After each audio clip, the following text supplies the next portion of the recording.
이 신임 독립기념관장으로 김형석 관장이 임명이 됐습니다. 그렇습니다. 그런데 야당이 공격하는 거는 뭐 그럴 수 있습니다. 지금 정부가 하는 어떤 일도 야당은 그냥 놔두지 않고 그냥 뭐 비난을 하지 않습니까? 네.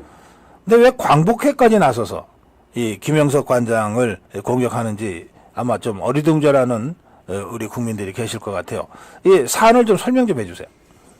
그러니까 일단 그 반대를 하는 광복회의 그동안의 행보 그리고 그 정치적 성향을 좀 보면은 왜 네. 반대를 하는지 이해가 되실 겁니다.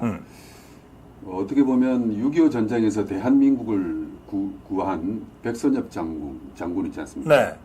구국의 영웅인데 네. 백선엽 장군이 한 2년 전쯤 3년 전입니까? 예. 돌아가셨지 않습니까? 예. 그 당시에 대전 현충원에서 제가 그때 백선엽 장군의 그 다큐멘터리를 만들고 있었어요. 네. 그래서 현충원 현장에서 봤거든요. 그 네. 비가 막 왔지 않습니까? 비가 막 왔는데 그 당시에 그 백선엽 장군의 연구차가 그 오전 9시경 그 대전 현충원 정문을 통해서 들어가려고 그러는데 광복회에서 말입니다. 네. 아침 6시부터 거기서 시위를 하고 있었어요. 아하. 들어오지 말라고. 그때 그 김원웅이라는 자가 광복회장 할 때. 맞습니다. 예. 맞습니다. 광복회가 그 백선엽 장군의 연구차가 들어오는 걸 막고 거기서 망신을 주고 막 이렇게 시끄럽게 하려고 그걸 시위를 하고 있었어요. 예. 당시에 제가 타고 있던 취재 차량으로 예. 그 광복회 시위 플래카드 앞을 막아버렸어요. 막고 거기서 몸싸움을 벌이고 그랬죠. 그렇게 네. 소동을 벌이고 있을 때 백선엽 장군이 무사히 들어왔어요. 운구가. 예. 운구가 무사히 들어와서 장례식을 그래도 소동 없이 치렀는데. 네, 지금은 그때는 이제 김원웅이라는 자가 광복회장을 맞습니다. 했는데 이제 쫓겨났어요. 이종찬 예. 그 내부의 비리가 하도 심해서. 그렇습니다. 그리고 나서 그 김원웅이는 지금 이제 사망했죠. 그렇죠. 네. 그렇죠. 뭐 그리고 나서 지금 이종찬이가 지금 광복회장인데. 예. 그런데 그 노선이 변함이 없어요. 어. 그러니까 광복회 독립운동에 대한 노선을 보면요. 이승만 대통령이 상해 임시정부의 초대 대통령 아닙니까? 근데 이승만은 끝까지 지워요. 그리고 우리 대한민국 건국 과정에서 건국에 참여하지 않고 건국을 비판하고 북한에 가서 평양에서 김일성을 만난 김구 선생을 이렇게 띄워요. 네. 띄우고 또 김원봉이지 않습니까? 네. 김원봉은 모택동 군대에서 있었지 않습니까? 연안파거든요. 그래요. 북한 정권에 참여했지 않습니까? 네. 김원봉은 띄워요. 그 김원봉이 6.25 때 또 인민군으로 내려온 사람 아닙니까? 그렇죠. 그런 그 사람을 당시에 그 북한의 권력 서열 3인가 그랬어요. 맞습니다. 예. 만주에서 20년대, 30년대 수많은 우리 그 민족주의 계열의 독립운동가들이 있었거든요. 네. 무장투쟁을 한 독립운동가들도 있어요. 그런데 이 광복회는 그런 민족주의 계열의 독립운동가는 무슨 이유인지는 모르지만 계속 이렇게 덮으려고 그러고 네. 좌익 계열에서 북한 정권에 참여했던 그런 독립운동가들을 뭐 특히 대표적인 이면 김원봉 아니겠습니까? 네. 이런 사람들께 띄워요. 그게 그동안의 행보였고 또 이번에 또 보면은 특히 진짜 제대로 독립운동을 한 사람들은 조상이 독립운동을 했다고 그래서 뒤에 국가의 어떤 그런 어떤 보훈 조치를 잘 안 받으려고 그래요.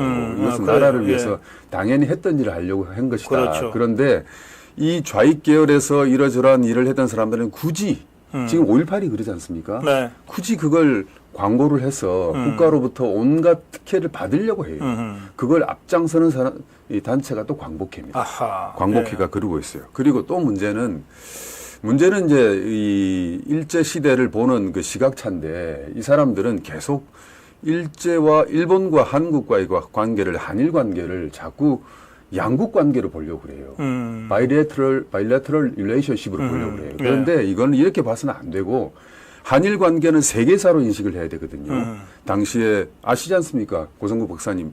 당시에 동아시아 역사가 어땠는지 세계사 네. 중에 한 분야로 한일 관계를 봐야 되는데 뚝 떼놓고 한국 국사학계가 그래요. 예. 한일 관계로만 보니까 문제가 생기는 거예요. 그래서 계속 이렇게 자, 친일파 이야기가 나오는 겁니다. 이 김영석 관장, 신임 관장을 뉴라이트라고 지금 공격을 해대고 있다 그러는데. 맞습니다. 뭐 뉴라이트가 뭐 무슨 범죄 집단이에요? 그러니까 뉴라이트는 바로 이런 한일 관계를 이제 제대로 세계사의 범죄에 포함시켜서 보자.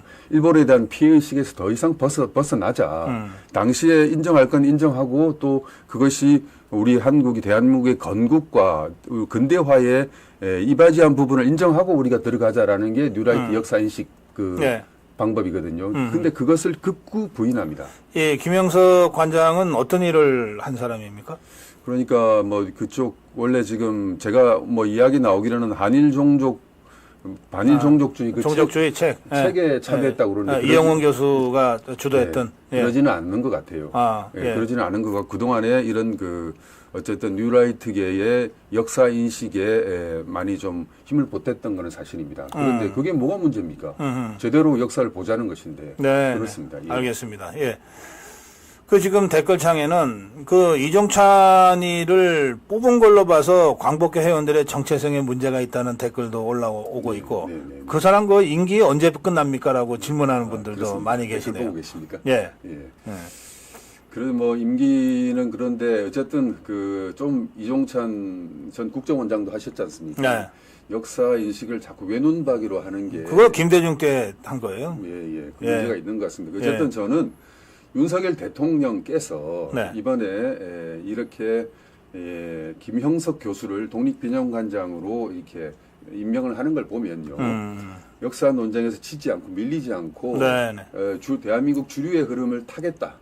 싸움을 하겠다. 이런 의지가 읽힙니다. 알겠습니다. 예.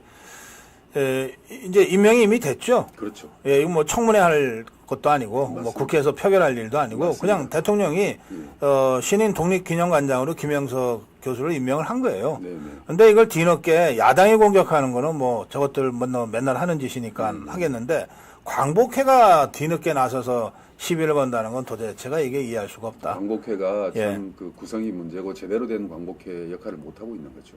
예. 안타깝습니다. 네. 뭐 경고해 놓겠습니다. 이 뭐 광복회가 자꾸 이런 식으로 엇나가서 이종찬에 대해서 여러 차례 문제를 제기한 바가 있는데요. 네네. 뭐 그래서 그동안 좀 잠잠했어요. 네네. 잠잠했는데 잊을만 하니까 또 튀어나오네요. 또 뭐 8.15 때 또 뭔 또 얘기를 할지. 맞습니다. 예. 맞습니다. 이게 광복회가 3.1운동이나 8.15 같은 국가 그 경축일에 꼭 뭐 광복회장의 그 뭐 기념사 순서 이런 게 있거든요. 예. 정부가 주관하는 공식 행사에도 네. 광복회장의 축사 뭐 이런 게 있어요. 네네. 근데 그때마다 엉뚱 소리를 해가지고 네네. 많은 우리 국민들의 분노를 자아내고 있는데 정신 좀 차렸나 싶었더니 여전히 그러네요. 예, 좀 우리가 좀 감시를 게을리하면 안 될 것 같습니다. 네.